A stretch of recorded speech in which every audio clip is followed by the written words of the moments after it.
Мына рецептті көрмей өтпеңіз. Баклажаннан осындай дәмді тағам шығатынын білмеген боларсыз. Сақтап қойыңыз, кейін міндетті түрде жасап көріңіз. Бізге ең алдымен баклажан, пияз, помидор, ірімшік и жұмыртқа ғана керек. Осылардан дәмді кешкі тамақ пісіруге болады. Ең алдымен бір жуамызды турап аламыз, үлкен жуа. Одан кейін 2 помидорды тоже тураймыз, кубоктап.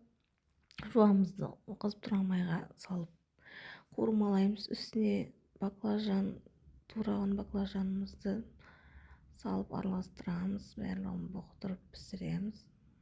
Араластырып газде қайта астына араластырып тұрамыз. Потом тұз, қарақұмық, өзіміз саламыз. Потом үстіне помидорымызды саламыз. Туралған майда қуырамыз. Помидор салғансын ұзақ қуырмаңыз керек. Помидор тез пісіп кетеді. Потом қуырғаннан кейін бетін жауып қоямыз. Келесі этап бізде 4 жұмыртқаны бөлек ыдысқа жарып, булкамен араластырып, бұлғап, тоже оның үстіне құямыз. Газде тұрған тамақтың үстіне құямыз. Ірімшікті тоже теркіден өткізіп аламыз, өзіңізге керегінше бетіне себуге.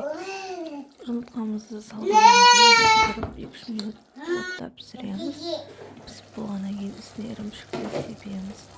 Потом оны тоже 2-3 минут қоямыз отта. Потом салып береміз. Өте дәмді шығады. Менің арнама жазылыңыздар.